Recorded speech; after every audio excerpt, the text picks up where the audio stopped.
All your favorite wrestling shows rolled into one.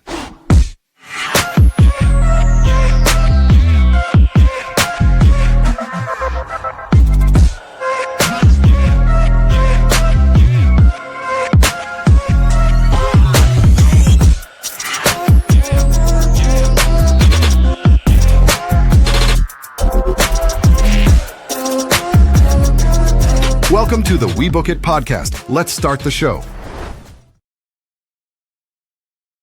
What is going on, everybody? It's your SmackDown Lowdown, hold down, mow down, toe down, mow down, low down, no down, roll down, whoa now, slip it up and down, flip it around, bring it up and down, smack it down, back town, back round, back lounge. I am your host for this evening, Virgil, stepping in for the good man Fritos, who is out tonight. Guys, we got SmackDown right before the Royal Rumble, the go home show. We got Carmelo Hayes with the U.S. Open Challenge. Sami Zayn and Drew McIntyre come face to face. Ilja Dragunov versus The Miz. Cody Rhodes will speak before the Rumble, and of course, Axiom versus Johnny Gargano. So the night starts with the American Nightmare speaking, and of course, so does everyone else. So after a quick recap of Saturday night's main event, Rhodes made his way to the ring to kick off the show. He took his time getting to the ring because he was interacting with a lot of the fans at the barricades. The crowd gave him a warm reception and chanted his name for a long time before he started talking. He spoke about his bout with Jacob Fatu ending due to Drew McIntyre getting involved and wanting to win the Royal Rumble for a third time. To this, the crowd said, no, no, no, no. Rhodes teased facing CM Punk for the world title if he wins the Rumble, which got a loud reaction from the crowd, but they were even louder when Randy Orton's music hit. Then the Viper came out, said even though he respects Rhodes, he will toss him out of the Rumble without hesitating because he is chasing title number 15. This led to Jey Uso coming out, but unlike the others, he sprinted to the ring. After main event, Jey Uso gave his speech. Sami Zayn came out to the ring. He promised that it would be him waiting for the winner with the WWE title, not McIntyre. Next thing you know, Paul Heyman's music hits and the Vision were out next, but they stayed on the stage for their promo. Nick Aldis came out and booked an 8-man tag team match with everyone in the ring for later on in the show. The crowd was loud and rowdy for this whole segment, but for the most part, it was just your standard promo stuff. Basically, these guys getting ready for the night and setting up the main event for the night. This is typical WWE stuff. Start with a promo in the ring to book the show for later that night. Next up, we got Carmelo Hayes, who is doing his United States Open Challenge, and of course he is going up against this time Rey Fenix. So Hayes was out after the break for another U.S. title Open Challenge. This time it was Rey Fenix who answered the call. Fenix was flipping off the top of the rope for an arm drag within 10 seconds of the bell ringing, so you could tell this would be a fast-paced and exciting match as soon as it started. They traded the upper hand several times and made this a competitive fight, but the outcome was relatively predictable. Hayes winning wasn't a surprise, but the match that got us to the decision was excellent. They wrestled through 2 breaks, so they had plenty of time to make this exciting. Phoenix is a veteran with a reputation for being one of the best luchadores in the world, and Hayes is one of the best homegrown talents to come in WWE in a long time. Just like every other defense Melo has had since winning the title, this was a standout performance. Melo, once again, just ain't missing. Michael Cole's reaction of hell yeah when Phoenix was revealed as the challenger was pretty funny because Wade Barrett just stayed out quiet for a long time after that. Next up, we got Charlotte Flair and Alexa Bliss going up against the Judgment Day. So Rhea Ripley and Io Sky gave an interview and said they will be friends no matter who wins the Rumble. Julia, Kiana James, Lash Legend, and Nia Jax showed up, and they all started yelling at each other. Back in the arena, Charlotte Flair and Alexa Bliss made their way to the ring to take on Liv Morgan and Roxanne Perez. Flair and Bliss argued a bit about who would win the Rumble before the match.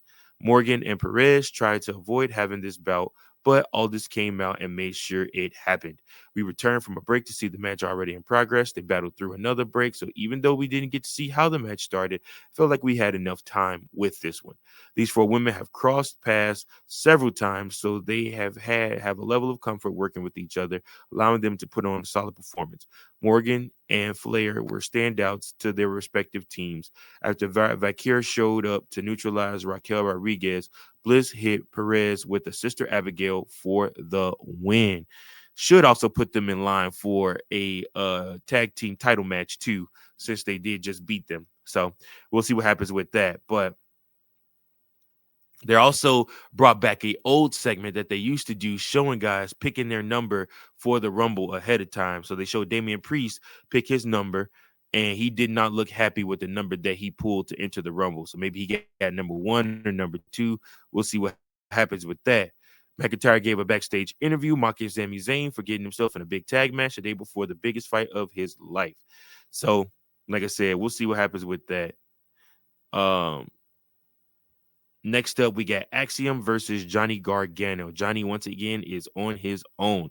So Jordan Grace and Jay Cargill got into a pull-apart brawl backstage before Axiom made his entrance into to take on Gargano, who still had one of Axiom's masks in his possession. All this told him that if Axiom wins, Gargano has to give the mask back. They asked with a simple. They asked. Wow. They started with a simple lockup into an exchange of holds and counters, but it didn't take long for them to pick up the pace. The crowd chanted for Gargano, and he soaked it in for a moment. Much like Hayes and Phoenix earlier, this one was one of those matches that you already knew would be good before it started, because both guys have built reputations as great performers over the years. This match had a brisk pace, some solid mat wrestling, and a few high-flying spots. You can't ask for much more from two guys in their prime. Gargano ripped off Axiom's mask, but he was able to put on the other one, Gargano stole, before hitting his finisher for the win. So Axiom finally ends this feud, hopefully with Gargano, and we'll see what happens with that. Now, back to the brawl between Grace and Cargill. It showed good physicality between them two, even though Cargill towers over Grace because Grace is just short. She's a short woman. It looked convincing, like the security couldn't keep these two apart, that's something that you want to see in a good pull apart. Next up, AJ Styles gave his possible last promo. So the Miz was able to plant seeds of doubt in Dragunov's head by claiming Hayes asked him to interfere in the match last week. Hayes tried to claim he had nothing to do with it, but Dragunov didn't look like he believed him. After the break, AJ Styles came to the ring for what could be his final promo as an active WWE superstar. As he prepares to face Gunther tomorrow with his career on the line, the crowd chanted AJ's name for a little while before he finally spoke.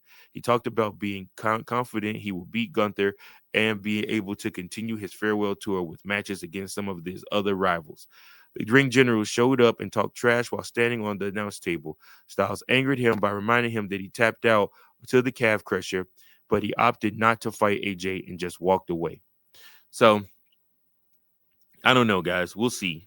I'm still very, very pull apart between these two. For my Book It championship for tomorrow, that is, I'm looking at potentially. I don't know. I picked Gunther, but I'm looking at changing my mind on that. I don't know. We'll see. So the next match saw Dragunov attempting to get some revenge against The Miz, costing him his match for the U.S. title last week. The A-lister cornered Dragunov for a chest chop, but all it did was fire the Russian superstar up. The Miz did a good job avoiding him for a minute, but one stiff chop from Dragunov dropped him to his knees. The Miz sent him crashing over the top rope to the floor with a running boot as the show went to break. We returned to see him still controlling the pace, but the Mad Dragon began fighting back.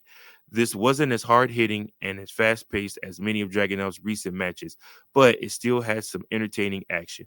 The Miz works a different style than stars like Hayes, but Dragunov adjusted his own style to match it. After a competitive back-and-forth fight, Dragunov hit the H-bomb for the pin and the win. So, we'll see. Next up, we got our main event of the night, The Vision versus Zayn, Orton, Rhodes, and Uso. So the main event of this week's show was the 8-man tag team match. The match with this many people are always going to be a little chaotic, and this one was no exception, but they did a good job keeping it easy to follow who was legal. The ref had a hard time getting everyone under control so he could call for the opening bell, but once he did, it was Zayn in theory who started the tames. Rhodes spent a while taking a beating from the Vision before he was able to tag out. Since the Rumble is coming up, we got a long sequence of people throwing each other over the top rope. The match came to an abrupt end when McIntyre attacked Zayn to cause a disqualification. But before he could do much damage, Fatu showed up looking to fight the Scottish Warrior. Zayn wiped out McIntyre with a Helluva kick before Breakker took him and Rhodes out with one spear to end the show. So this show ended. Um,